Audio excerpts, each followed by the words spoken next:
इस पर चर्चा करने के लिए मेरे साथ जुड़ गए हैं वरिष्ठ पत्रकार और राजनीतिक विश्लेषक प्रद्युमन जोशीला जी। प्रद्युमन भाई राम राम। राम राम जी। सभी दर्शकों को नमस्कार। राम राम। राजनीति की दुनिया की बात करो साथियों, हरियाणा के अंदर कांग्रेस पार्टी की जिस प्रकार से हार हुई, ऐसी उम्मीद कांग्रेसियों को तो कतई नहीं थी। परंतु जो फैसला है, जो जनता जनार्दन का आदेश है, वह स्वीकार भी करना पड़ेगा और करना भी चाहिए। अब सवाल यह खड़ा होता है कि आज जिस स्थिति में कांग्रेस है,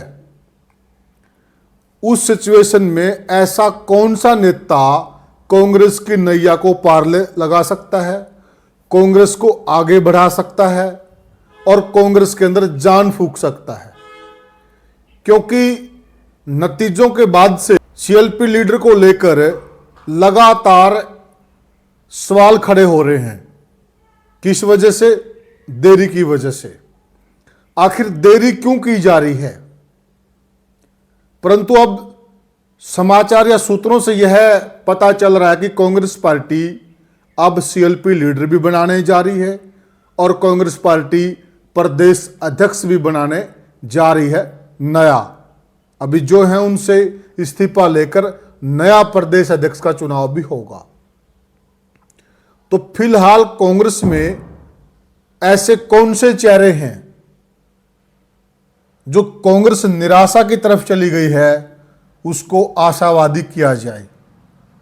इस पर चर्चा करने के लिए मेरे साथ जुड़ गए हैं वरिष्ठ पत्रकार और राजनीतिक विश्लेषक प्रद्युमन जोशीला जी। प्रद्युमन भाई राम राम। राम राम जी। सभी दर्शकों को नमस्कार। राम राम। प्रद्युमन भाई देखिए, कांग्रेस पार्टी को फिलहाल ऐसे नेताओं की सख्त जरूरत है जो कांग्रेस पार्टी में एक पॉजिटिविटी बनाए रखें जी, और कांग्रेस पार्टी के जितने भी कार्यकर्ता बिखरे हुए हैं उनको संगठित कर सकें जी। और संगठित कर बीजेपी जो आज बहुत बड़ी ताकत बन गई है, उसके साथ मुकाबला करने के लिए उनके अंदर जो हौसला अफजाई करनी है, जो उनमें एक जोश पैदा करना है, उस प्रकार के नेता को की कांग्रेस पार्टी को फिलहाल सख्त जरूरत है। आपको क्या लगता है कि ऐसे कौन से नेता हैं जिन पर कांग्रेस विचार करे और वो सही मायने में जो हाई कमान उसकी उम्मीद पर खड़े उतर सकें? देखो, निश्चित रूप से जो अक्टूबर में चुनाव परिणाम आया, उसके बाद कांग्रेस पार्टी के बहुत से नेताओं, असंख्य कार्यकर्ताओं और जो बड़े लीडर्स हैं, उन सब की आशा और उम्मीदें पूरी तरह से टूट गई जी। और उसके बाद लगातार जो पिछले लगभग जो अक्टूबर से लेकर के और मार्च आ गया जी, सारा जो ये कार्यकाल है, इसमें कांग्रेस के नेता पूरी तरह से जो है हम ये कह सकते हैं कि अपने घरों में दुबक गए हैं। हाँ, बिल्कुल सही बात। वो बाहर निकलना भी जो है पसंद नहीं कर पा रहे जी। और कुछ एक नेता जो बाहर जा भी रहे हैं थोड़े बहुत, उनको भी लोग उस ढंग से रिएक्ट नहीं कर रहे हैं। बिल्कुल। बल्कि अब तो यहां तक भी आ गया कि कांग्रेस के बड़े नेता जब किसी शादी ब्याह में या किसी कांड मुकांड में जाते हैं तो वहां भी लोग उनको कहने लगे कि आपने गलत टिकटें बांटी, जिसकी वजह से देख लिया परिणाम, बन गए मुख्यमंत्री, बन गए मंत्री। तो अब वो मुंह पे कहने लगे। अब कांग्रेस को नए सिरे से जो है अपनी पार्टी में आमूलचूल परिवर्तन करने की जरूरत है। ठीक बोले। और दूसरी बात यह है कि कांग्रेस आज जो है, अगर इसी कांग्रेस से राज आता तो उनका 2024 के इस चुनाव में आ ही जाता। ठीक बात है। अब उनको बहुत बड़े स्तर पर फेरबदल करने की जरूरत है। इतने बड़े स्तर पर उनको परिवर्तन करने की जरूरत है जिससे जो कांग्रेस का कार्यकर्ता, जो कांग्रेस का कैडर पूरी तरह से टूट चुका है, पूरी तरह से हताशा और निराशा में है, बिल्कुल, उसमें एक नई आस और उम्मीद पैदा हो जी। और प्रत्येक संगठन में आस और उम्मीद तभी पैदा होती है कि जिन नेताओं के नाम चलते हैं, जिन नेताओं का ये लगता है कि भाई इनका कोई विकल्प नहीं है, बिल्कुल, उसकी बजाय अगर किसी नए चेहरे को मौका दे पार्टी जी, तो उससे कहीं ना कहीं पार्टी में, पार्टी के नेतृत्व में लोगों का विश्वास और ज्यादा बढ़ेगा। बिल्कुल। लोग ये समझेंगे कि जब इसकी लॉटरी लग गई तो कल ना हमारी भी लग सकती है। उससे जैसे बीजेपी कर रही है कि नाम किसी का चल रहा है और पद कोई किसी और को दे देते हैं। बिल्कुल। उससे फिर पार्टी में एक ऐसा सिस्टम बैठ जाता है कि एक वैक्यूम नहीं आ पाता, खालीपन नहीं आ पाता, और हर आदमी उस उम्मीद में रहता है कि जब फला नेता का लॉटरी लग गई तो हमारी भी लग जाएगी। ठीक बात है। अब जो कांग्रेस में दो बड़े पद हैं जिनको लेकर के सबसे ज्यादा चर्चाएं हैं जी। हालांकि उनके अलावा पद तो और भी हैं, बिल्कुल। क्योंकि प्रदेश कार्यकारिणी से लेकर के जिला से लेकर के ब्लॉक हल्का सब सिस्टम ही खाली पड़ा है। बिल्कुल सही बात है। और अकेले विपक्ष के नेता के अलावा जो है पार्टी का उपनेता कौन बनना है, सचेतक कौन बनना है, वो सारी चीजें जो है कुछ भी नहीं बनाया गया सही बात है की तरफ से। तो अब ऐसा लग रहा है कि एक तो जो धड़ों में कांग्रेस बटी हुई है, कांग्रेस का शीर्ष नेतृत्व ये चाहेगा कि इस बार एक आखिरी ऐसी चोट मार करके देखी जाए जिससे जो ये धड़ाबंदी है ये कहीं ना कहीं खत्म हो। हालांकि खत्म होती दिख नहीं रही है, क्योंकि हार के बाद भी कांग्रेस के नेता सुधरने का नाम नहीं ले रहे हैं। और देखा जाए तो प्रद्युमन भाई, ये सच्चाई भी है कि जब तक कांग्रेस पार्टी के अंदर धड़ेबंदी खत्म नहीं होगी तो कांग्रेस उस मुकाम पर नहीं पहुंच सकती जिस मुकाम पर आज बीजेपी खड़ी है। ये भी सच्चाई है। और कहीं न कहीं बीजेपी आज वह ताकत बन गई है, उसके साथ मुकाबला करने के लिए कांग्रेस को यह धड़ेबंदी बिल्कुल खत्म करनी पड़ेगी। बिल्कुल करना पड़ेगी, क्योंकि लगभग 5 महीने का समय बीत चुका है, लगभग 5 महीने होने को हैं, और उसके बावजूद ना तो कांग्रेस का आला कमान कुछ सुध बुध ले रहा सही कह रहे हैं, ना प्रदेश के नेता कोई सुध बुध ले रहे हैं, और यहां तक कि अब तो प्रदेश के मुख्यमंत्री से लेकर के विपक्षी जो कांग्रेस के अलावा जो पार्टियां हैं वो तमाम नेता भी ये चुटकियां ले रहे हैं कि जो पार्टी विपक्ष का नेता तय नहीं कर पा रही, जो पार्टी पिछले 11-12 साल से अपना संगठन नहीं बना पा रही, बिल्कुल, और जिस पार्टी के कितनी शर्म की बात उस पार्टी के लिए है कि उन्होंने ये ऐलान तो कर दिया कि हम चुनाव चिन्ह पर नगर निगम में मेयर और पार्षदों का चुनाव लड़ेंगे, सही कह रहे हैं, लेकिन उनको जो है अपने प्रत्याशी तक नहीं मिले। बिल्कुल। और यहां तक कि जिस हिसार की अगर हम बात करें उसमें एक प्रत्याशी जिनको उन्होंने टिकट दी उसने फार्म ही नहीं भरा। बिल्कुल सही बात है। इतनी बड़ी दुर्गति सही बात है कांग्रेस पार्टी की कभी सपने में भी लोगों ने नहीं सोची थी। बिल्कुल कि ये वो कांग्रेस है जो जवाहरलाल नेहरू से लेकर के और डॉक्टर मनमोहन सिंह तक वर्षों तक इसने राज किया है,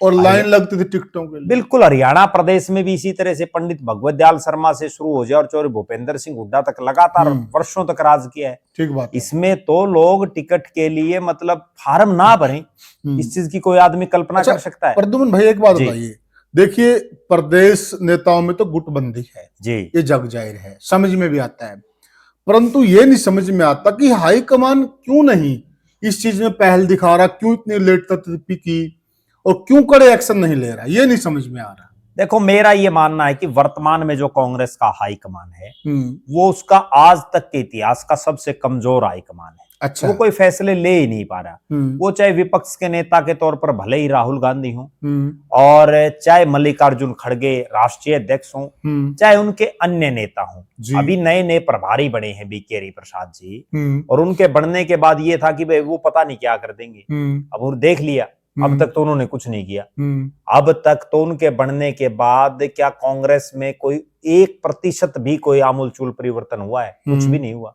वही जिस ढर्रे पर कांग्रेस को दीपक बावरिया छोड़ के गए थे उसी ढर्रे पर अब चल रही है कांग्रेस पार्टी। ठीक बात। अब हालात और परिस्थितियां ये हैं कि कांग्रेस को जो 37 नेता हैं उनमें से ये नहीं समझ में आ रहा कि किसको बनाएं, कमान किसको दें। प्रदेश में बहुत से नेता हैं कांग्रेस में, उनमें ये नहीं समझ में आ रहा कि प्रदेश का अध्यक्ष कौन किसको बनाएं। और दूसरे उलट जिन 89 नेताओं को कांग्रेस पार्टी ने चुनाव लड़ाया उनमें से 2 तो पार्टी छोड़ चुके हैं अब से पहले, वो 2 छोड़ के बीजेपी ज्वाइन कर चुके हैं, और अभी कई और भी तैयारी में हैं। ठीक है ना, कई घर बैठ गए हैं। और एक चीज और देखिए भाई, हमने एक वीडियो में चर्चा भी की थी, इस विषय पे वीडियो भी बना था कि कांग्रेस पार्टी में भगदड़ मचने वाली है। शायद दर्शकों को उस वक्त ये बात अटपटी लगी हो, लेकिन वो सही में साबित हुई। और अभी भी बहुत सारे नेता ऐसे कि जो जाने के फिराक में हैं। अगर कांग्रेस पार्टी ने कुछ नहीं किया तो, अगर उस तरफ ध्यान नहीं दिया, जहां दिक्कत है तकलीफ, अगर वहां मरम्मत नहीं की गई ना, तो ये किला ढह जाएगा। बिल्कुल निश्चित तौर पर कांग्रेस को अब भी अपनी सुध बुद्ध लेनी चाहिए जी। और अब भी उसको ये सोचना चाहिए कि जहां जहां कमियां हैं उन कमियों को दूर करके जी। और चूंकि पार्टी बनाई है तो चुनाव लड़ने के लिए तो बनाई है, बिल्कुल राजनीति सही। करने के लिए ही तो बनाई है। और अगर मतलब इतनी दुर्गति आपकी कि आपको जो है 8 स्थानों पर आपके प्रत्याशी नहीं मिल रहे, बिल्कुल सही बात है। ठीक है, बिल्कुल सही बात। और उसके बावजूद आप कोई सुधार नहीं कर रहे। दूसरी तरफ में मुझे कहने में भी कोई संकोच नहीं कि एक तरफ तो चौधरी भूपेंद्र सिंह हुड्डा, चूंकि उदय भान जी उन्हीं के खासम खास हैं, ठीक उन्हीं बात। के द्वारा बनवाए गए हैं, ठीक बात। और उन्हीं का ये फैसला कि हम जो है चुनाव चिन्ह पर मेयर का चुनाव लड़ेंगे, जी। चुनाव चिन्ह पर हम नगर निगमों में जो है पार्षद का चुनाव लड़ेंगे। बिल्कुल। और उसके बाद चौधरी भूपेंद्र सिंह हुड्डा का ये बयान आना कि मैं छोटे मोटे चुनाव में नहीं प्रचार करता, बिल्कुल। तो इसका मतलब बड़े चुनाव में तो इनको कोई बुलाता नहीं, क्योंकि अब स्टार प्रचारक इनको नहीं बनाते, ठीक है। इनको कोई बुलाता नहीं, और छोटों में जाते नहीं, तो फिर अपना राजनीति छोड़ दो। सही बात है। और अब हुड्डा साहब की उम्र भी इस पड़ाव पर है बिल्कुल, कि अगर आज वो ये साहसिक फैसला ले लें कि भाई मैं जो है अब अगर हरियाणा के लोग मुझे नहीं समझ रहे नेतृत्व देने के लिए, तो मैं छोड़ रहा हूँ राजनीति। प्रद्युमन भाई, ये बात कितनी तार्किक है और कितनी सही है जी। देखिए, बीजेपी के आपने और हमने देखा और भी अन्य साथियों ने देखा, अभी जो मेयर चुनाव चल रहे हैं, नगर निकाय के जी, बीजेपी के छोटे से लेके बड़े नेता जी, जो मुख्यमंत्री वो सर्वोच्च हो जाते हैं राज्य के अंदर जी, वो भी आए। उसके बाद बीजेपी के प्रभारी भी आए जी, बीजेपी के तमाम बड़े नेता प्रचार करने के लिए आए जी।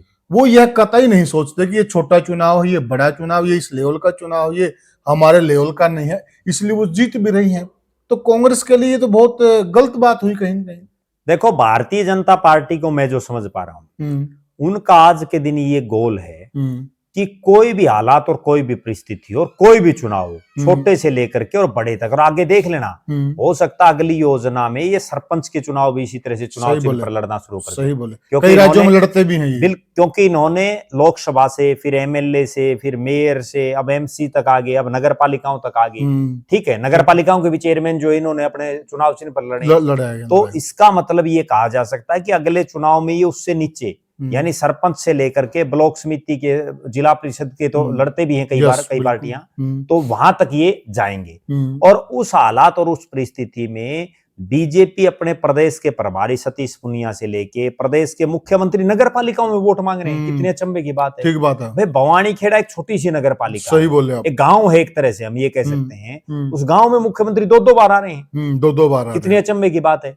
और दूसरी तरफ मैं तो यहां तक भी कहता हूं, और जो मैं ये बीजेपी वालों को जान रहा हूं, अगर कहीं इनको ये लगे ना कि ये सीट अगर देश का प्रधानमंत्री नरेंद्र मोदी या दूसरा जो सबसे ताकतवर अमित शाह आ जाए तो हमारी निकल सकती है, तो ये मोदी और अमित शाह को भी बुला सकते हैं। और मोदी और अमित शाह को भी इस बात में कोई शर्म नहीं है कि हम जो है एक नगर पालिका में वोट नहीं मांग सकते। जब अमित शाह एमसीडी के चुनाव में दिल्ली में घर घर जाकर के पर्चे बांट सकता है, तो आप अंदाजा लगा सकते हैं। सही बात, बिल्कुल। जबकि दूसरी तरफ कांग्रेस पार्टी कुमारी शैलजा हिसार में बैठी हैं, एक पत्रकारों से सिर्फ ये कह दिया कि भाई मेरा समर्थन है इनको, यूं कहने से समर्थन हो जाता है क्या? उन्होंने कहाँ जो जनसभाएं की, वीरेंद्र सिंह आए एक कांग्रेस भवन में, उन्होंने कार्यकर्ताओं की मीटिंग ले ली और ये कहा, बड़ी ताज्जुब की बात है कि मैं अब हर वार्ड में अपने 2-2, 4-4 आदमियों की ड्यूटी लगाऊंगा।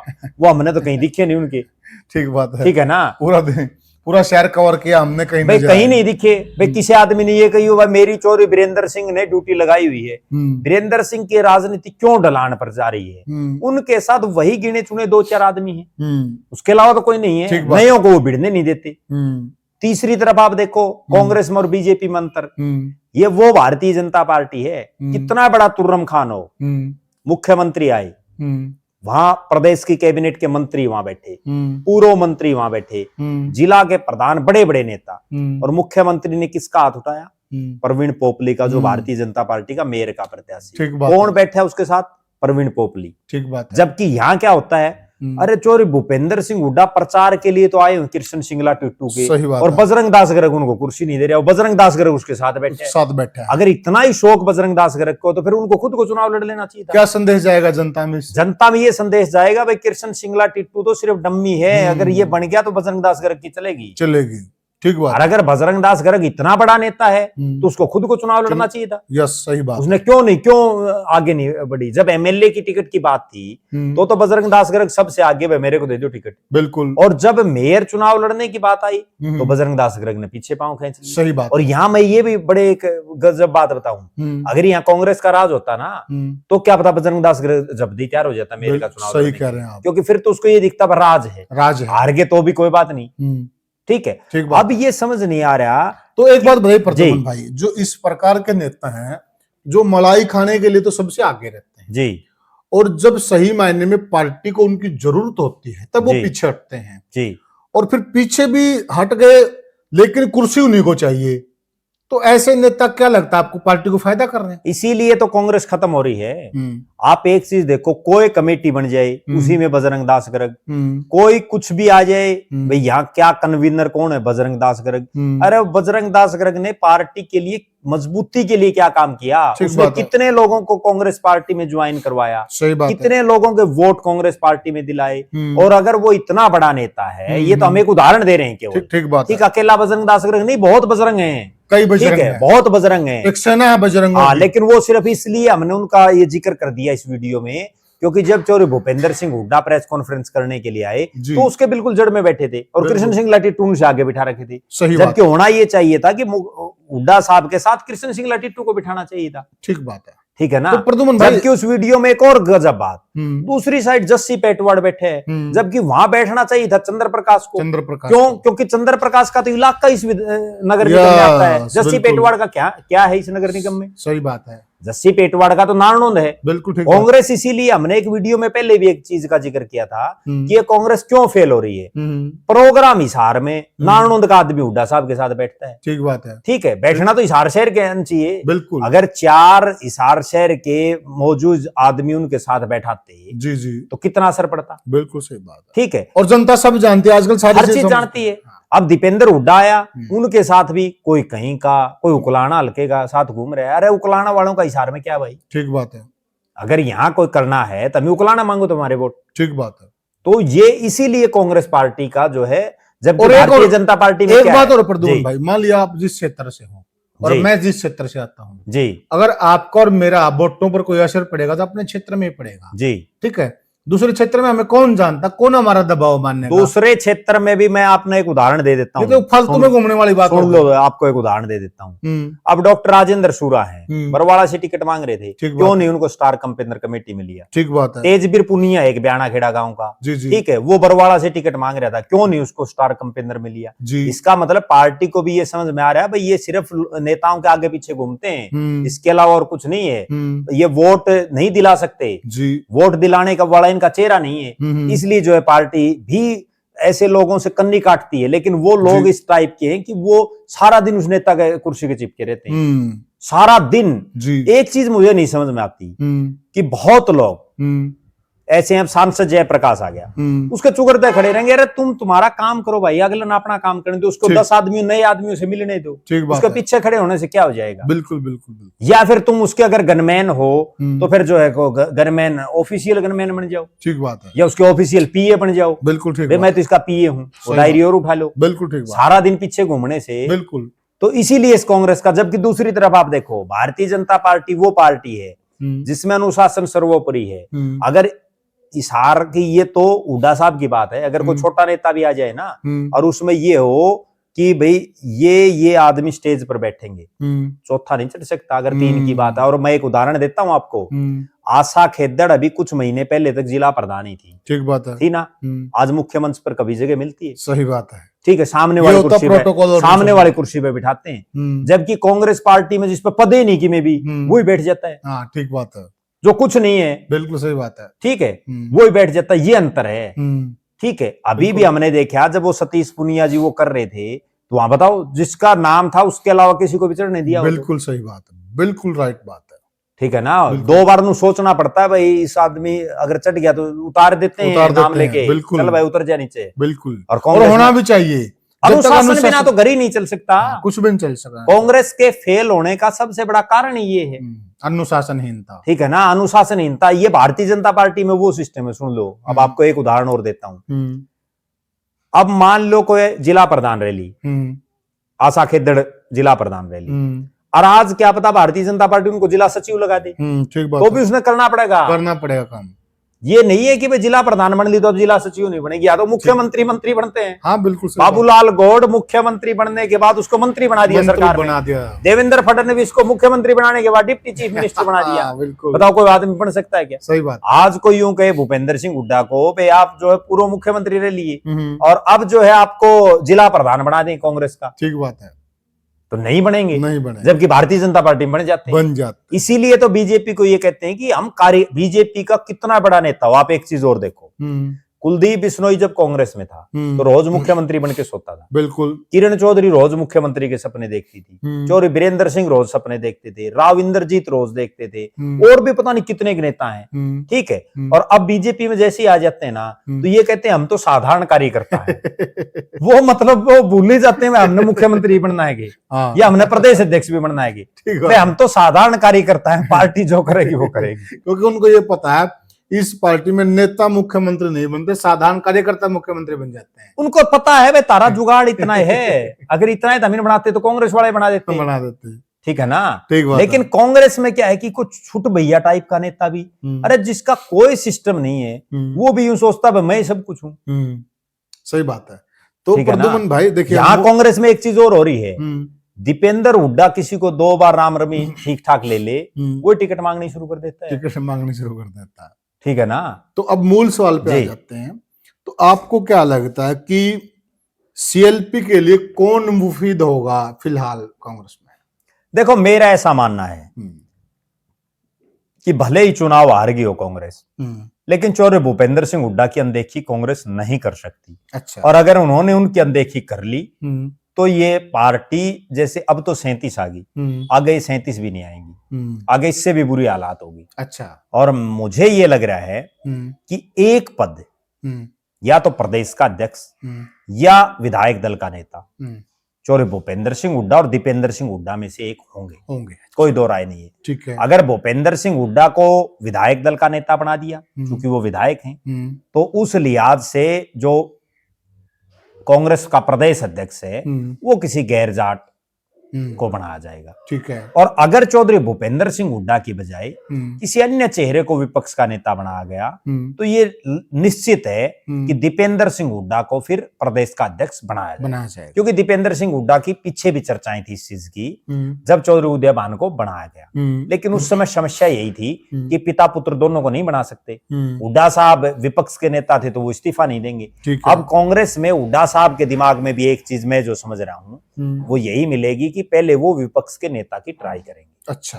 विपक्ष का नेता अगर बन गए, क्योंकि विपक्ष का नेता बनने के बाद विपक्ष में एक सबसे बड़ा चेहरा बन जाते हैं जी, कि ये है हमारा वो चेहरा जी, तो वो उनकी फर्स्ट प्रेफरेंस रहेगी विपक्ष के नेता की। ठीक है। और मेरा भी ये मानना है कि अगर 37 विधायकों को हम देखें तो उनमें अगर काबिल की बात करें, सबसे काबिल कोई हो और जिस पर सबकी लगभग सहमति बन जाए, क्योंकि 30 के आसपास विधायकों की सहमति है उनके ऊपर जी, तो वो चौधरी भूपेंद्र सिंह हुड्डा है जी। और कांग्रेस पार्टी को भी देर ना करते हुए उनको विपक्ष का नेता बना देना चाहिए। अच्छा। क्योंकि जितना वो डिले करेंगे उतना ही कांग्रेस में और भाग जाएंगे, ठीक है ना। अभी एक चीज और है, लोग हुड्डा साहब को भी इसलिए नहीं छोड़ रहे कि लोगों को एक उम्मीद है जिस दिन ये विपक्ष के नेता का पद हुड्डा साहब को नहीं मिलेगा या प्रदेश के अध्यक्ष दीपेंद्र को नहीं बनाया जाएगा, उस दिन हुड्डा साहब की कोठी भी खाली हो जाएगी। अब भी लोग बहुत कम जाना शुरू हो गए, लेकिन उसके बाद तो बिल्कुल खाली हो जाएगी। लेकिन दूसरी तरफ आप ये देखें कि कांग्रेस के पास विकल्प क्या है। अच्छा, इसमें विकल्प और है नहीं। इसमें थोड़ा सा एक चर्चा और दर्शकों के दिमाग में भी होगा जी, अगर दीपेंद्र को प्रदेश अध्यक्ष बनाया जाए जी तो क्या यह ज्यादा उचित नहीं? क्योंकि देखिए दीपेंद्र के ऊपर भी एक प्रदेश अध्यक्ष का ठप्पा अभी लग जाए जी तो आने वाले समय में बेहतर होगा जी, क्योंकि हुड्डा साहब मुख्यमंत्री रह चुके 2 बार जी, सीएलपी भी वो बन चुके हैं जी। अभी जो आने वाला दौर है वो दीपेंद्र हुड्डा का है।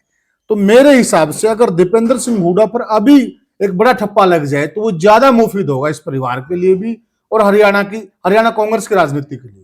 देखो मेरा ऐसा मानना है कि प्रत्येक बाप ये सोचता है कि उसके जीते जी उसका बेटा सही ढंग से एडजस्ट हो जाए और हमने वो चीजें भी देखी हैं, वो राजनेता भी देखे हैं जिन्होंने अपने बेटों को अपने जीते जी एडजस्ट तो कर लिया, तो वो कामयाब हो गए, और जिन्होंने नहीं किया हाँ। वो दर दर की ठोकरें खा रहे हैं। जी। अभी मैं एक बहुत ताजा उदाहरण आपको दूं, सोम्बे जो है सतपाल सांगवान, जिनका अभी देहांत हो गया। पहले तो हम ईश्वर से कामना करते हैं कि ईश्वर अपने चरणों में उन्हें जगह दे। तो मैं सतपाल सांगवान का जिक्र करूं। सतपाल सांगवान खुद विधायक रहे दादरी से, मंत्री भी रहे हुड्डा साहब के राज में, बिल्कुल, और बड़े नेताओं में शुमार थे उस क्षेत्र के, और उस क्षेत्र में उनसे बड़े भी नेता रहे हैं, क्योंकि मास्टर हुकम सिंह वहां से मुख्यमंत्री भी रहे हैं उस दादरी से। बिल्कुल सही ठीक बात है, हाँ। बड़े बड़े नेता भी रहे हैं जी। लेकिन जितने नेता उस दादरी कंस्टिट्यूएंसी के हैं, हाँ। वो अपने बेटों को एडजस्ट नहीं कर पाए। ठीक बात है। और उसके बाद उनके बेटे या उनका परिवार सही ढंग से एस्टेब्लिश नहीं हो पाया। लेकिन सतपाल सांगवान ने एक ऐसा फैसला लिया, क्योंकि उनके इकलौते बेटे जो सुनील सांगवान हैं वो जेलर हैं, जेलर थे। ठीक है, तो अगर उनको वीआरएस दिलवा करके, बिल्कुल, और उन्होंने सक्रिय राजनीति में ले आए और एमएलए का चुनाव लड़ा दिया और वो एमएलए बन गए। सही बात है। खुदा न खास्ता अगर सतपाल जी चुनाव लड़ते, यस, तो देखो जो परमात्मा ने लिख रखा है उसको कोई नहीं मेट सकता। बिल्कुल। अब उनका निधन हो गया, अब दादरी में उपचुनाव आ जाता, अगर वो जीत जाते तो। हाँ, बिल्कुल सही बोला। और दूसरी बात ये कि वो इतने बुजुर्ग हो चुके थे, और अगर सुनील सांगवान वीआरएस नहीं लेते तो खुले में प्रचार नहीं कर पाते। बिल्कुल, तो हो सकता है सतपाल चुनाव ही हार जाते, क्योंकि बहुत कम मार्जिन से जीते। बिल्कुल बिल्कुल। ठीक है, उन्होंने अपने बेटे को एडजस्ट किया, बिल्कुल, जो जेल सुप्रिंटेंडेंट की नौकरी छुटवा करके जी। और उसके बाद आज ये है कि उनका बेटा एमएलए बन गया, उनकी राजनीतिक विरासत जिंदा रहेगी। सही बात, ठीक है। वरना हमने बहुत ऐसे नेता देखे हैं जो अपने बेटों को ये समझते हैं कि भाई जीते जी मैं ही करूं, वो राज और खाज मैं खुद ही मैं मजाता, वो बात है। बिल्कुल। और उसके बाद फिर जो है वो दर दर की ठोकरें खाते हैं, फिर कुछ नहीं बन पाते। सही बात। मैं आपको एक उदाहरण दूं, अब चौधरी जगन्नाथ हैं, सतपाल सांगवान से तो बहुत बड़े नेता रहे हैं, कई बार के मंत्री, कई बार के विधायक, और उनका एक रिकॉर्ड और है, तो शाम जो मतलब नॉन रिजर्व सीट है सामान्य वर्ग के लिए, और उसमें वो चमार समाज से आने के बावजूद, एससी समाज से आने के बावजूद वहां से एमएलए बने।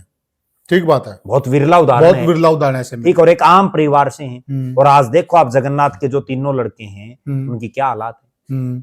एक तो वो समय था कि सारे घर के अलग अलग पार्टियों में थे। ठीक बात है। ठीक है, बड़ा बेटा किसी में, छोटा बेटा किसी में, माँ कौन सी पार्टी में, तो नहीं चल पाया सिस्टम। आज वो हम सब के सामने है कि क्या हालात है। और बड़े कद्दावर नेता रहे हैं, बहुत बड़े नेता रहे हैं। ठीक है, तो इस तरह से हुड्डा साहब के पास भी एक बहुत सुनहरी मौका है। और मेरा निजी रूप से ये मानना है कि अगर पार्टी और कांग्रेस का शीर्ष नेतृत्व उनको दो ऑप्शन दे कि अगर आपको बनना है तो आप विपक्ष के नेता बन जाइए, ठीक है, हम जो है प्रदेश अध्यक्ष किसी और को बनाएंगे, बिल्कुल, और अगर आप ये चाहें कि दीपेंद्र हुड्डा को हम प्रदेश अध्यक्ष बना दें तो आप बैक हो जाइए। तो उसमें बेहतर उनके लिए है कि उनको दीपेंद्र को आगे प्रपोज करके और दीपेंद्र हुड्डा को प्रदेश अध्यक्ष बनाना चाहिए। और उसका एक सीधा फायदा तो उनको ये होगा कि हरियाणा की राजनीति में वो ऐसे परिवार बन जाएंगे जो एक परिवार से दो प्रदेश अध्यक्ष, और भूपेंद्र सिंह हुड्डा और उसके बाद दीपेंद्र सिंह हुड्डा। बिल्कुल। और अगली बात उनकी ये है कि हुड्डा साहब की तो अब उम्र लगभग हो चुकी है, बिल्कुल, बुजुर्ग हो चुके होंगे, बिल्कुल, और दीपेंद्र हुड्डा का अभी लगभग 30 साल, 35 साल, 40 साल का राजनीतिक कैरियर और बाकी है। तो अगर वो आज इस उम्र में प्रदेश के अध्यक्ष बनते हैं तो भविष्य में बहुत बड़े नेता बन जाएंगे। और प्रद्युमन भाई, अगर वो ठीक ठाक रहे, अगर अशोक तंवर की तरह छटपटाहट कर दी तो जैसे तंवर का असर हुआ वैसा हो जाएगा। और एक चीज नहीं है प्रद्युमन भाई, देखिए आज तो हरियाणा की राजनीति में भूपेंद्र सिंह हुड्डा बहुत बड़ा नाम है जी, और वो मौजूद भी है जी। आज मान लिया अगर दीपेंद्र सिंह हुड्डा को प्रदेश अध्यक्ष बना जाता है जी, अगर उनको किसी प्रकार की मदद की जरूरत है जी, किसी प्रकार का मार्गदर्शन की जरूरत है, तो आज तो भूपेंद्र सिंह हुड्डा उनको बताने के लिए, सही मार्ग दिखाने के लिए मौजूद हैं। बिल्कुल। अगर उनके जाने के बाद इनको प्रदेश अध्यक्ष बनाया जाता है, या कोई जब वो राजनीति से रिटायर हो जाते हैं तब इनको बनाया जाता है, शायद वह अपने पुत्र की वह मदद ना कर पाए जो अब कर पाएंगे। नहीं, ये तो निश्चित रूप से है। हाँ। जब वो सक्रिय हैं, तो सिक्का चल रहा है हुड्डा साहब, भले ही हाँ। चुनाव हार गए, यस। लेकिन कांग्रेस में सबसे बड़े नेता आज भी हैं। जी। वे कुमारी शैलजा, रणदीप सिंह तो सुरजेवाला उपयुक्त टाइम है से कहने का भाव जी। ज्यादा ताकतवर आज भी वो प्रदेश की राजनीति मतलब में टाइम उपयुक्त है ये। सबसे उपयुक्त समय है। और उनको तो ये कहना चाहिए, चाहे कांग्रेस के शीर्ष आला कमान उनको ऑफर दे ना दे, लेकिन उनको ये ऑफर दे देना चाहिए पार्टी के आला कमान को, कि मैं तो विधायक ही रह लूंगा, लेकिन मेरे बेटे को प्रदेश का अध्यक्ष बना दो।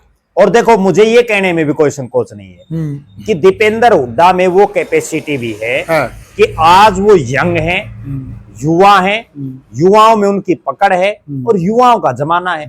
तो आज अगर उनको ये मौका मिल जाए तो वो इसको से जो है कांग्रेस को और बेहतर कर सकते हैं। ठीक बात। और मेरा ये भी मानना है कि जितने पिछले 20 साल में प्रदेश के अध्यक्ष रहे हैं, चाहे वो फूलचंद मुलाणा से अगर हम शुरू कर दें, फूलचंद मुलाणा से लेकर के, अशोक तंवर से लेकर के, कुमारी शैलजा से लेकर के, उदय भान से लेकर के, तमाम जो नेता हैं, और यहां तक कि जो कार्यकारी रहे हों, चाहे डॉक्टर राम प्रकाश रहे हों या उससे पहले रणदीप सिंह सुरजेवाला रहे हों, इन सब में सबसे बेहतर दीपेंद्र सिंह हुड्डा हो सकते हैं। क्यों? क्योंकि वो लोकप्रिय भी और सबसे बेहतर, क्योंकि वो सबसे ज्यादा मेहनती हैं, इसलिए वो दिन रात लोकप्रिय भी इसलिए हैं वो। बिल्कुल, अगर कोई आदमी मेहनत करेगा, लोगों के बीच में रहेगा। आप देखो, दीपेंद्र हुड्डा के 90 हल्के हैं हरियाणा में, हर विधानसभा क्षेत्र में 20, 30, 50 लोगों को वो बाई नेम जानते। ठीक बात है। बाकी कौन सा जानता हो तो देख लो। बिल्कुल ठीक। बाकियों का तो मतलब शैलजा और रणदीप का तो 20 हल्कों के अलावा कहीं को जुगाड़ ही नहीं है। सही बोले। ठीक है ना?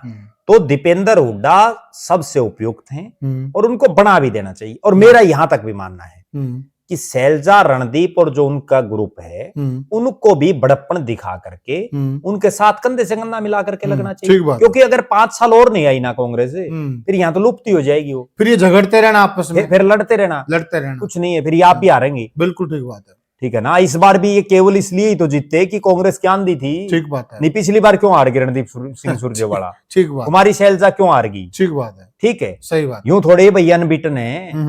और इस बार भी अगर कुमारी शैलजा अम्बाड़ा से लड़ती तो हो सकता वहां ना कुछ नहीं चलते। ठीक बात है। वो तो हल्का बदल लिया उन्होंने, तो सूत आ गई।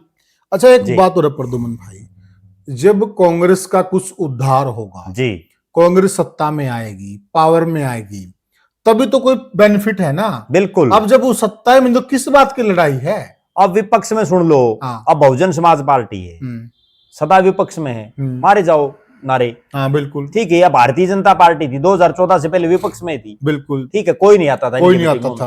और वही हालात अब कांग्रेस की हो जाएगी। धीरे धीरे कांग्रेस वाले भाग जाएंगे। ठीक है। और आज ये हालात हमने तो खुद आंखों से ये देख लिया कि नगर निगम का जो चुनाव था, वे क्या हालात रही कांग्रेस पार्टी की। जिन लोगों को टिकटें दे रखी थी। अब मैं एक चीज और बताता हूं, और कांग्रेस के शीर्ष नेतृत्व को इस चीज पर आत्म मंथन करना चाहिए। हिसार नगर निगम में 4 विधानसभा क्षेत्र आते हैं। ठीक बात है। उन 4 में से एक तो उनका कैंडिडेट भाग गया पार्टी छोड़ के जी। एक चंद्र प्रकाश जांगड़ा सिटिंग एमएलए है, वो अपने उस एरिया में जरूर घूमे हैं जी।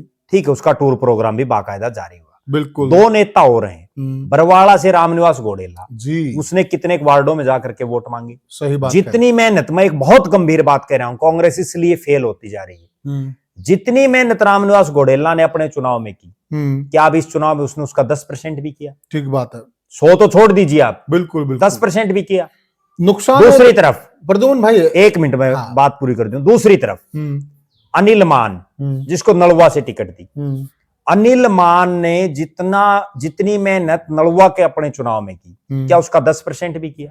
और वो तो तब है जब उन्होंने इस जो यहाँ 19 नंबर वार्ड है उसमें अपना प्रत्याशी दे रखा था। ठीक बात है। वीटो पावर अपनी यूज करके जो है अड़ करके अपना कैंडिडेट उन्होंने उतारा। बिल्कुल। और उसके बावजूद उन्होंने कितनी मदद की उसकी। ठीक है। उससे विचित्र बात, इसी नलवा विधानसभा में 18 नंबर वार्ड में जिनको कैंडिडेट बनाया, उसने फार्म ही नहीं भरा। ये हालात है कांग्रेस पार्टी की। कांग्रेस के आला कमान को बिल्कुल क्लियर कट एक बात कर देनी चाहिए कि इस बार के विधानसभा चुनाव में इतनी आंधी के बावजूद जो प्रत्याशी आपके नहीं जीते, उनके आगे हाथ जोड़ लेने चाहिए। भाई तामी तारा और कोई काम कर लो, या पार्टी के लिए जो है अपने ठीक है मेहनत करो, टिकट नहीं मिलेगी अगली बार। ठीक है। क्योंकि वो अपने लिए तो उन्होंने कर ली।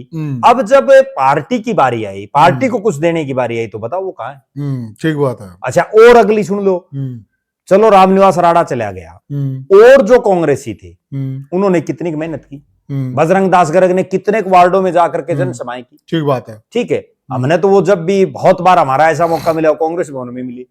और प्रद्युमन भाई, हम घूमे हैं, गलियों में भी घूमे हैं, अपने कहीं मिले, ये कहीं नहीं मिले कांग्रेस दफ्तर के सिवाय, कांग्रेस दफ्तर के सिवाय, या कहीं ऑफिस का उद्घाटन करना हमारी रिबन काटने पहुंचे। बिल्कुल।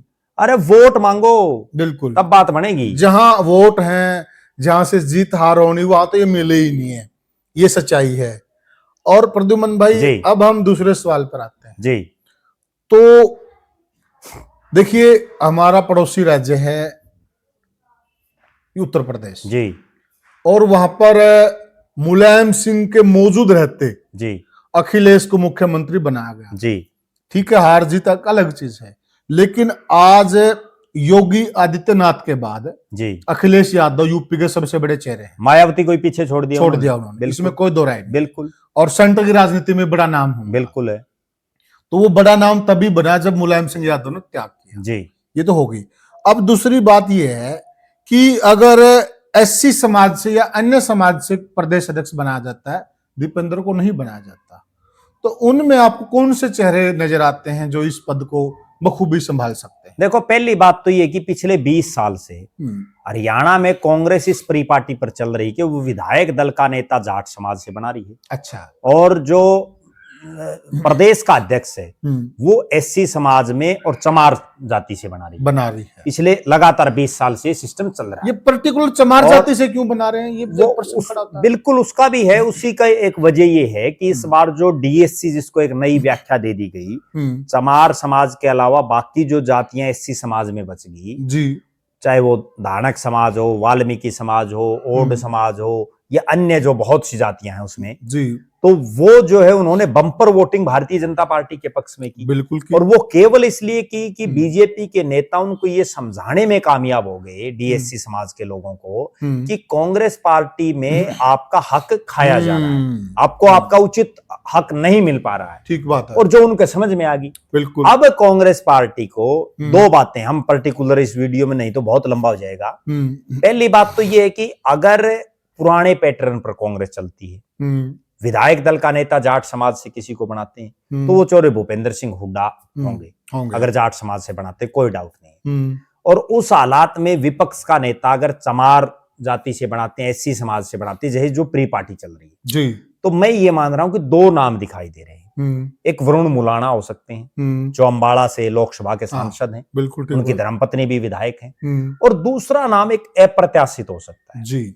और मुझे लगता है कि इस तरह के फैसले कांग्रेस को लेने भी चाहिए। और वो नाम मेरा ये मानना है कि नरेश सेलवाल का है जी। नरेश सेलवाल जो उकलाना से दूसरी बार विधायक बने हैं जी, उनकी एक सबसे खास बात जो मुझे लगी कि वो जिस नेता के साथ लग जाते हैं जी, उसके लॉयल बनकर रहते हैं। जब कुमारी शैलजा ने उनको टिकट दिलाया तो उन्होंने भले ही 5 साल हुड्डा साहब मुख्यमंत्री रहे, लेकिन उन्होंने कुमारी शैलजा को अपना नेता माना। बिल्कुल। और जिस दिन कुमारी शैलजा ने उनकी टिकट कटवाई और फिर वो हुड्डा खेमे में आए, उसके बाद अब वो हार जीत कुछ भी हो, अब वो हुड्डा साहब को अपना नेता माने हुए। ठीक बात है।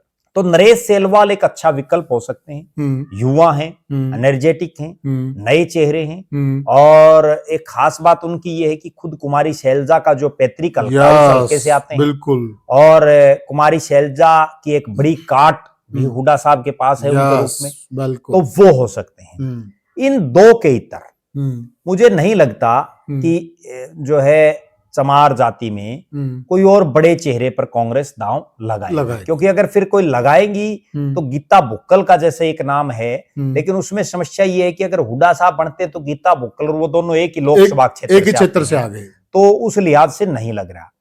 एक संभावना ये भी है कि कुमारी शैलजा दोबारा हरियाणा की राजनीति में वापसी करें जी। वो अभी राष्ट्रीय महासचिव हैं, प्रभारी हैं एक राज्य की, और राज्यसभा और जो लोकसभा की सांसद हैं, तो अगर वो वापसी करते हैं, लेकिन उनका मुझे ये लग रहा है कि जब वो प्रदेश के अध्यक्ष थी तो बहुत कोई खास कुछ कर नहीं पाई। तो कांग्रेस का नेतृत्व अगर उनको वैसी तवज्जो दे तो एक अलग बात है, लेकिन अगर पार्टी को मजबूती दिलानी है तो मुझे नहीं लगता कि वो कामयाब हो पाएंगे। अच्छा, एक सवाल और भी जी। है, क्या कांग्रेस पार्टी दोबारा से, जी मैं दोबारा से कह रहा हूं, और जिस प्रकार से पिछले कुछ दिनों से फोटोज कुछ वीडियोज आ रहे हैं, अशोक तंवर पर भी दांव खेल सकती? क्योंकि देखिए, अजय माकन जी उनके लिए एक मजबूत कड़ी कांग्रेस के अंदर, तो क्या उस चेहरे पर दोबारा विचार हो सकता है? कांग्रेस इस प्रकार का साहस दिखा सकती है, जो चेहरा उनको छोड़कर चला गया था अब वापस आ गया है और उनको अनुभव भी है, तो उस पर दांव खेल सकती है? देखो, मेरा ये मानना है कि कांग्रेस को इस तरह के दांव खेलने चाहिए, जी। क्योंकि जब तक पुराने जो लोग आपको छोड़ करके चले गए वो आपके साथ नहीं आएंगे, आपका राज नहीं आएगा। ठीक बात। और वो साथ आपके तभी आएंगे जब उनको वेटेज मिलेगी। यस। अगर बृजेंद्र सिंह को हिसार से कांग्रेस पार्टी लोकसभा की टिकट दे देती, जी। भले ही वो हार जाते, बिल्कुल। कोई फर्क नहीं पड़ता। जी। अब 99 आएगी, उससे सरकार बनेगी? ठीक बात है। नहीं बनी ना। तो भले ही वो हार जाते, लेकिन उसका फायदा कांग्रेस को ये होता कि और लोग जो पार्टी छोड़ करके गए थे वो पार्टी में आ जाते और विधानसभा में सरकार बन जाती। अब लोगों के दिमाग में और नेताओं के दिमाग में एक चीज जरूर है कि जब बृजेंद्र सिंह, जो चौधरी छोटू राम का राजनीतिक वारिस है, चौधरी बृजेंद्र सिंह इतने बड़े नेता, उनका बेटा है, मौजूदा सांसद पूरे देश में इकलौता वो है जिसने भरी थाली का ठोकर मारते हुए और जो बीजेपी छोड़ के कांग्रेस को ज्वाइन किया और उसको टिकट नहीं दी, तो दूसरे क्यों साहस करेंगे? अब वही सेम सीन यहाँ है। यहां भी मेरा ये मानना है कि ये दो चेहरे ऐसे हैं, अशोक तंवर और बृजेंद्र सिंह। ठीक बात। इन दोनों का इस्तेमाल करना चाहिए कांग्रेस को। जी। ठीक है, आज बृजेंद्र सिंह के पास भी कोई पद नहीं है। और बृजेंद्र सिंह, हम ये मानते हैं कि अब बुजुर्ग हो चुके हैं, लेकिन बृजेंद्र सिंह और अशोक तंवर, और मुझे ये कहने में भी कोई संकोच नहीं है जी कि हरियाणा की वर्तमान कांग्रेस में जी अगर दीपेंद्र हुड्डा को छोड़ दें जी, उसके बाद सबसे मेहनती अगर कोई है तो वो डॉक्टर अशोक तंवर है। अशोक तंवर है। अशोक तंवर ने किस तरह से साइकिल के माध्यम से उस टाइम पूरे बहुत प्रदेश को नापा। हाँ बिल्कुल ठीक है, ये ठीक है कि वो अपने साथियों को टिकट नहीं दिला पाए, और कई बार ये होता है कि मैं अक्सर एक बात कहता हूं कि राजनीति में जब आपके कार्यकर्ता, आपके साथी और आपके इलाके के लोग आपसे बहुत ज्यादा उम्मीदें पाल लें तो उन उम्मीदों को पूरा कर नहीं सकते, तो फिर जो है आदमी फेल हो जाता है, चाहे दुष्यंत चौटाला हुए। इसी तरह से अशोक तंवर ने 100 आदमियों थापी मारा की थी हरियाणा में, मैं तने टिकट दिलाऊंगा, मैं तने दिलाऊंगा। मैं एक तो ऐसा है, वो अशोक तंवर के साथ लग के फौज में से आया, फौज की नौकरी छोड़, फौज की नौकरी, मैं आपको सोच बताता हूँ उस तरह किस तरह की होगी। वो आया तो फौज में से आने के बाद कुछ पैसे ले आए होंगे, वो ले आके अंधाधुंध खर्चा शुरू कर दिया। मेरा बढ़िया मित्र है, बड़ा जबरदस्त खर्चा लगा, रैली पर रैली, और वो यूं कह भाई अशोक तंवर नाम रखी, और मैं उसने यूं कहूं भाई तने टिकट कौन मिले, खर्चा ना करा, ना खर्चा करे, मात्रा जुगाड़ के एक मुर्गा फार्म खोल लिया उसने एचडी टाइप में, ये जो भी है। और उसके बाद ये हालात हुई कि वो जितने ले आया उसने फालतू खर्चा ला दिया। ठीक बात है। अब हालात ये है कि अब वो पुलिस में एसपीओ की नौकरी कर रहा है जी। इससे आप ये अंदाजा लगा सकते हैं कि लोगों ने अशोक तंवर के साथ कितने डेडिकेटेड होकर जुड़े थे, जिसका जो तरह जुगाड़ था उससे कई गुना ज्यादा खर्चा लगा। भाई पहले भी हम चर्चा कर चुके, एक दिन विशेष वीडियो बनाएंगे। बहुत सारे लोग है ना, नेताओं के पीछे इतना पैसा लगा देते हैं जी, और फिर उनकी जो आर्थिक स्थिति वो बड़ी डामाडोल हो जाती है। बहुत लोग हैं, बहुत लोग हैं। अभी अभी की ताजा है हिसार में, नेता लोग भी लगवाते हैं। अभी अभी की ताजा है हिसार में, इस विधानसभा चुनाव में एक बड़े नेता और चुनाव के बाद उनकी फॉर्च्यूनर ले गए रपी मंगनी। ठीक है ना, सोचिए आप। तो कुछ भी हो सकता है राजनीति में, इसलिए हमारा तो ये है कि भाई जितना अपना जुगाड़ हो उतना उससे कम करो, बल्कि कम करो ताकि कुछ बच जाए।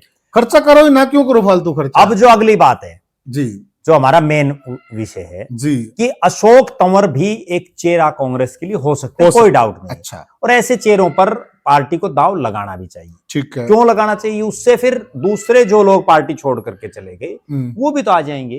अब देखो, अगर ये बीजेपी वाले यूं कहते भाई हम ही जितने सा आरम्भ में बनाओ, बार लेन नहीं कुछ देना, तो बीजेपी की आ जाती राज नहीं आती। ये तभी तो राज में बार बार आ रही है जब ये बाहर से कोई आता है। किरण चौधरी जिंदगी में एमपी नहीं बनी, तुरंत राज्यसभा में भेज दिया। चौधरी वीरेंद्र सिंह जिंदगी में केंद्र में मंत्री नहीं बने, तुरंत केंद्र में मंत्री बना दिया।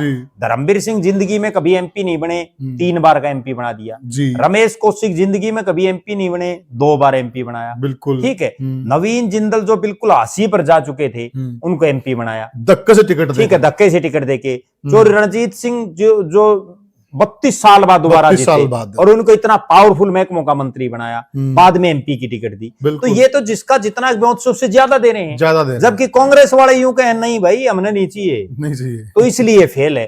तो अशोक तंवर भी एक परफेक्ट चेहरा है। यस। और अगर एससी समाज में जो हमने ये चर्चा की, इनके इतर जी पार्टी अगर बैकवर्ड समाज पर भी दांव खेलना चाहिए पार्टी को। जी और मेरा ये मानना है कि विपक्ष के नेता और विधायक और प्रदेश अध्यक्ष, जी इनमें से एक पद अगर पार्टी बैकवर्ड समाज के किसी नेता को भी दे दे तो भी वो बेहतर रहेगा, क्योंकि उस वोट बैंक में सेंधमारी बहुत जरूरी है। क्योंकि आज बीजेपी उस बैकवर्ड समाज के वोट के ऊपर ही तो राज कर रही है। अब उसमें भी मैं 2 चेहरे मान रहा हूं। एक चेहरा उसमें जो सबसे परफेक्ट मुझे दिखाई दे रहा है वो है आदमपुर के जो विधायक हैं चंद्र प्रकाश, यस, जो रिटायर्ड आईएएस हैं। बिल्कुल। चंद्र प्रकाश को विधायक दल का नेता भी बनाया जा सकता है, क्योंकि वो विधायक हैं। यस। चंद्र प्रकाश को प्रदेश का अध्यक्ष भी बनाया जा सकता है, जांगड़ा समाज से आते हैं। और जो उनके परिवार में पंडित रामजी लाल एक बहुत बड़ा नाम रहा है प्रदेश की राजनीति में, और चौधरी भजनलाल और पंडित रामजी लाल की जोड़ी पूरे प्रदेश में विख्यात। यस। तो कहीं ना कहीं उनका जो वोट बैंक है और चौधरी भजनलाल जी का जो वोट बैंक है, उसमें भी एक अच्छी खासी सेंध जो है लगाई जा सकती है। इसके अलावा एक बड़ा नाम है राव दान सिंह का। यस। राव दान सिंह भिवानी महेंद्रगढ़ से उनको लोकसभा की टिकट दी, चुनाव हार गए। बिल्कुल। महेंद्रगढ़ से टिकट दी, चुनाव हार गए। उसके बावजूद एक बड़ा चेहरा है और आर्थिक रूप से भी बड़े संपन्न है, तो उनकी लॉटरी भी लगाई जा सकती है। ओह रोकेंगे नहीं। ओए क्या करो तमी, चलो हाँ वीडियो में आवाज आ रही है, जाओ जाओ बाज दोबारा ना आइए कोई नोड़ा खा ले, ओड़ा खा ले, ओड़ा दोबारा ना आइए कड़ा गए थे भाई। वो रावदान सिंह भी यादव समाज का बड़ा चेहरा है। वो रावदान सिंह बहुत बड़ा चेहरा है और वर्षों से सक्रिय हैं। और भिवानी में उनका गांव है प्रहलादगढ़। भिवानी के प्रहलादगढ़ से और महेंद्रगढ़ में जाकर के इतनी बार एमएलए बनना अपने आप में एक बहुत बड़ी बात है। बड़ी बात है। और आर्थिक रूप से भी बड़े संपन्न है, मोटा खर्चा भी लगा सकते हैं। देखो बीजेपी और कांग्रेस में एक अंतर आज के दिन ये भी है, बीजेपी के नेता भी आर्थिक रूप से मजबूत हो चुके हैं। भारतीय जनता पार्टी खुद में आर्थिक संसाधनों से बड़ी मजबूत हो चुकी है, तो उसकी टक्कर लेने के लिए कांग्रेस को भी जो उसके आर्थिक रूप से मजबूत लोग हैं, उनको मैदान में उस रुपया क्या करेंगे वो। ठीक बात है, ठीक है ना। अगर ये पार्टी हारेगी वो उसको लगाओ कहीं ना कहीं। बिल्कुल ठीक। तो इस तरह का कोई सिस्टम ऐसा करना चाहिए। और दान सिंह के माध्यम से जो है अहिरवाड़ की पूरी बेल्ट, उसमें भी चूंकि उनका 2 लोकसभाओं में प्रभाव है, गुड़गांव लोकसभा में भी और भिवानी महेंद्रगढ़ में भी, और दोनों जगह से वो टिकट मांग रहे थे। बिल्कुल। और पूरे प्रदेश में भी यादव समाज के अपने अच्छे खासे एक वोट है। और प्रद्युमन भाई एक चीज नहीं है, देखिए जिस प्रकार से यादव समाज का जो वोट बैंक है वो राव इंद्रजीत की मार्फत बीजेपी के साथ बिल्कुल अटैच हो गया बिल्कुल। और बहुत बड़ा वोट बैंक है, उसमें सेंधमारी करनी बहुत जरूरी है बीजेपी, बिल्कुल जरूरी पार्टी के लिए बिल्कुल जरूरी है। और उसमें कांग्रेस में राव दान सिंह के अलावा कोई चेहरा भी नहीं है। अगर कैप्टन अजय सिंह यादव चूंकि वो बुजुर्ग हो चुके हैं, उनके लड़का को प्रदेश अध्यक्ष बनाया था युवा कांग्रेस का किसी समय, उनमें भी कोई दमखम नहीं है। बिल्कुल ठीक है। तो उन पर दाव खेल देख लिया उन पर, युवा कांग्रेस में ही नहीं चल पाया। अब वो बैकवर्ड सेल के राष्ट्रीय चेयरमैन, कुछ नहीं चल पा रहा। यस यस ठीक है। कितने बैकवर्डों को उन्होंने जोड़ दिया पार्टी से। बिल्कुल सही बात। तो पद लेने से नहीं काम चलता, पद लेके घर बैठ गए तो पार्टी को क्या लाभ मिले। बिल्कुल। अब तो जो है ना, अच्छा इसमें मेरा एक चीज और मानना है, पार्टी के पास ये 2 ही पद नहीं है, महिला कांग्रेस भी है, उसका प्रदेश अध्यक्ष भी बनाना है, युवा कांग्रेस का प्रदेश अध्यक्ष भी बनाना है, एनएसयूआई का भी बनाना है, किसान कांग्रेस का भी बनाना है, फिर जिलों में भी बनाना है। भाई जैसा आप एक बीच में मेरे को याद आ गया, देखिए किसान कांग्रेस का इन्होंने बजरंग पुनिया को बनाया जी, और मेरे हिसाब से वो बना तो दिया जी।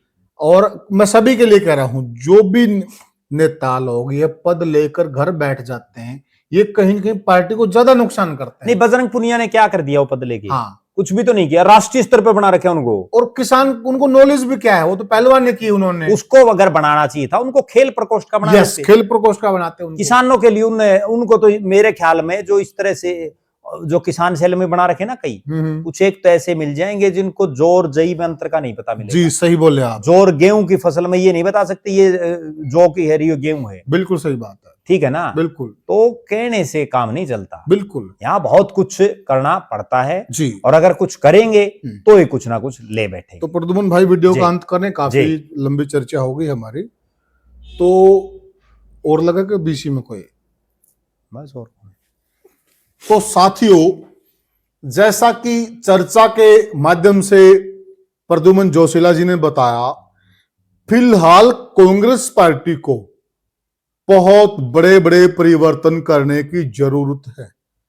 अगर दोबारा से सत्ता में लौटना है, लाइमलाइट में लौटना है, और जो बीजेपी आज एक प्रचंड जीत करती जा रही है निरंतर, उसको रोकना है, उनके विजयी रथ को रोकना है, तो इन बदलावों की तरफ देखना होगा, इस तरफ पूरा ध्यान देना होगा, और कांग्रेस को जी हजूरी वालों चेहरों से बचना पड़ेगा। जी हजूरी वाले केवल जी हजूरी करते हैं, जनता में उनकी पकड़ नहीं, और कांग्रेस पार्टी को उनका कोई बेनिफिट नहीं मिल रहा है। जमीनी नेताओं की पहचान करके उनको आगे लाना पड़ेगा, और तब जाकर कांग्रेस पार्टी में एक बड़ा परिवर्तन होगा। तब जाकर जनता को भी कहीं यह लगेगा कि हां, अब कांग्रेस पार्टी में वो चीजें हो गई, वे सुधार हो गए जिनसे कांग्रेस पार्टी सत्ता में लौट सकती है। तभी जो वोट बैंक उनकी तरफ से खिसक गया है, वह दोबारा उनकी तरफ आने की कोशिश करेगा। आपको हमारी यह चर्चा कैसी लगी, हमें कमेंट सेक्शन में जरूर बताइएगा, और वीडियो को ज्यादा शेयर कीजिएगा और चैनल को सब्सक्राइब कीजिएगा। फिर मिलेंगे किसी और वीडियो में, तब तक के लिए राम राम।